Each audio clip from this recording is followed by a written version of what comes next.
Before we begin, make sure you hit the subscription button and turn on the notification because this channel brings you the latest news, updates and stories affecting Jamaica at home and abroad. Today, we are looking at a shocking development that could impact more than 5,000 Jamaicans living in the United States. What does this mean for families, communities and Jamaicans' future? Watch this video till the end and I'll be back with a few comments. I have some quick information right here, so pertaining to how many Jamaicans are currently in America and their final removal order from the US. So currently, and this is not an updated list. This list was from last year. So there are currently over 5,000 Jamaicans. This is courtesy of ICE. 5,120 to be exact, Jamaicans who have given the final removal order from the US but hasn't leave. So they exhausted all their options, all the avenues to remain in the US, and the judge fined all 5,120 people to be in removal proceedings. Them say, oh, time for your leave because you don't have no rights to be here. 5,120, that's a lot. And 11 countries are in non-compliance, and it seems like Jamaica is one of those places where the government has said, oh, them not take back no deportees, basically what they're saying are in non-compliance. So it says ICE has listed several other Caribbean countries who are facing deportation. So these are the people who already exhausted their avenues to stay in the US. So 80, I'm talking about like the Caribbean region. So 80 have 32,363 people who have gotten their final removal orders from the US. Dominican Republic, they have 12,699 people who have received their final removal order from the US. Third, you have Jamaica. Jamaica have 5,120 persons who has gotten their final removal order from the US. You have St. Lucia with 202, Barbados 151, Grenada 149. But listen this, Mexico have a staggering 252,044 people who have been ordered to leave. Them get ordered for leave willingly, you know. So if they don't want to leave willingly, they have to leave forcefully. So as I said again, Jamaica has 5,120 was exhausted all avenues, lawyers, all type of avenue, waivers, and the judge said no, you got to go. But they're still in the US. So those are people who ICE are currently looking for as well to just put them out because they already received the removal orders. So that was a quick update, guys. News. So, ICE, for all of my Jamaican people, they sent out the letter to 5,000 people that is going to be deported. Actually, they supposed to receive their warrant for to be deported back to Jamaica. I guess some people are staying in their house and running around and trying to move from state to state. But the breaking news is that 5,000 people is on the list to be deported to Jamaica. Right now, I would say that as a man of God, what word would I give my Jamaican? Well, if you've been in America for a very long time, I would say if you got to go back or you end up going back, you will have to equip yourself to survive. I think you've been in America long enough. You're supposed to learn enough to survive in your country. Also, you can trust God. God can able to do exceedingly abundantly above all that we can think or act. So, but I'm saying, man, It's a lot of things going on. Just be encouraged. Hold the faith and know that all things work together for good. You may not see the good. I want to thank the Prime Minister for receiving and welcoming home the Jamaicans who have been deported from the United States of America. This is your right to land, and it is with great pleasure that we welcome you back home, right? But can we build on the Prime Minister's speech though, and can we open the discussion as to why these persons had left Jamaica in the first place? I imagine it must have been a difficult decision to get up and to leave your children, your partners, your families. Some of you leave ill parents behind in search of better opportunities that are not existing in today's society and not existing in Jamaica. And so you had to go all over the globe in search of making these dreams that you have become reality.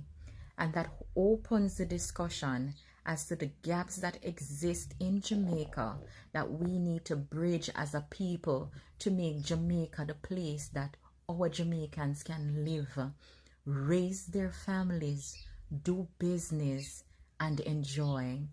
Amongst many of these persons are lawyers, doctors, teachers, laborers, regular Jamaican brothers and sisters who are out there trying to find a better life.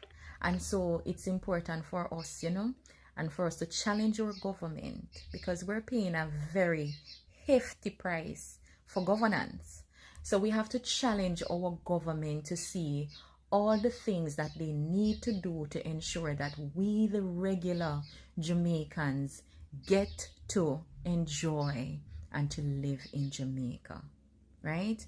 Also, another thing that we need to table, and is a challenge to the Prime Minister and to our government: how are we going to welcome these persons home?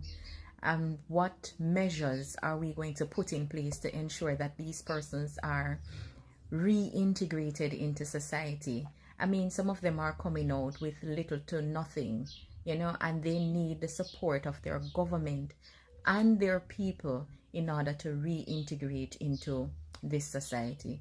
So I think what we need to do is to build a little committee around this and to plan for the systems and the measures and the assistance that can be given to these individuals to ensure that they become, productive members of society. Because don't get me wrong, these people, a lot of them are very hardworking, ambitious people, and so it's important for us to ensure that we have the plans and the measures in place to reintegrate them into society and to ensure that, they can become productive members of the Jamaican society.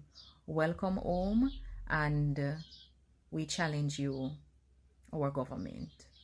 Yo, Jamaica have the most crab in a barrel mentality. Me see a man post a video, see, with him voice behind it.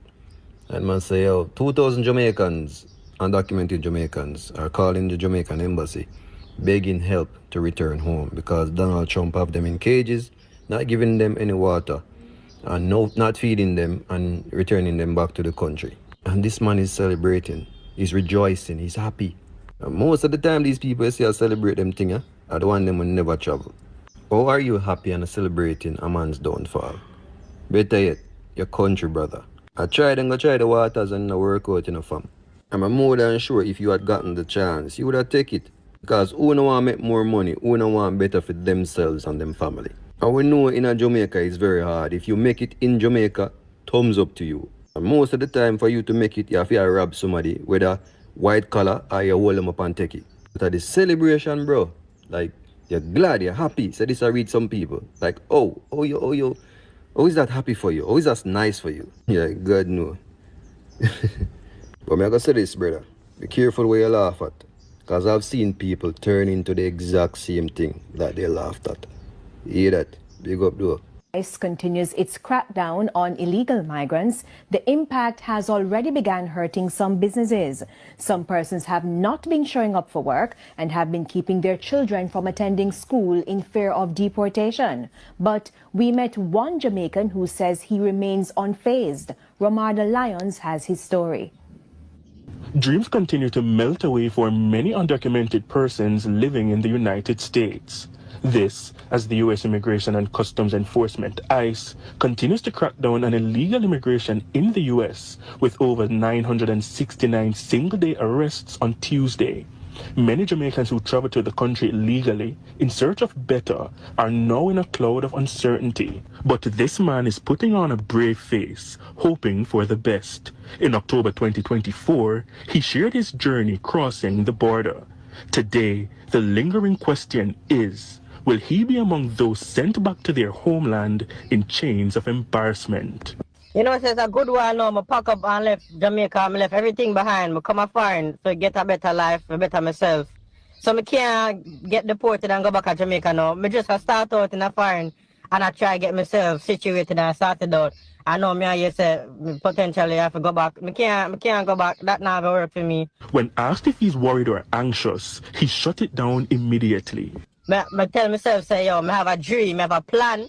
Say, I'm going to make a better life for myself and my family. On January 24, I said targets included illegal immigrants with arrests or convictions for assault, domestic violence, or other crimes including victims.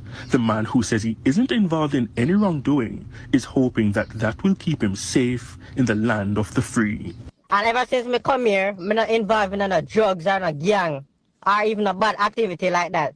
Now, many are keeping a low profile, with reports of people fearful to even show up to work. For this man, it's the opposite. In fact, he spoke with TVJ News after leaving work today. But you know, I just still have to be vigilant. I have to go to work still, because I have bills to pay and things to do, things to take care of. So I have to just go to work still and just watch out, watch my back, make sure everything around me good. I just have a hope for the best, really. You know, I just have a hope for the best, because I can't sit down a yard and not do nothing and not work for how long this thing I got take. The situation remains uncertain, but one thing is clear. The potential deportation of thousands of Jamaica will have a significant impact on both the United States and Jamaica. As government continues discussions and affected families wait anxiously, the world will be watching closely to see what happens next. What are your thoughts on this issue? Should more be done to protect long-term residents facing deportation? Share your views in the comment below. If you found this information informative, don't forget to like, subscribe, and turn on the notification so you never miss our latest update on Jamaica and Caribbean and stories that matters most in Jamaica mostly.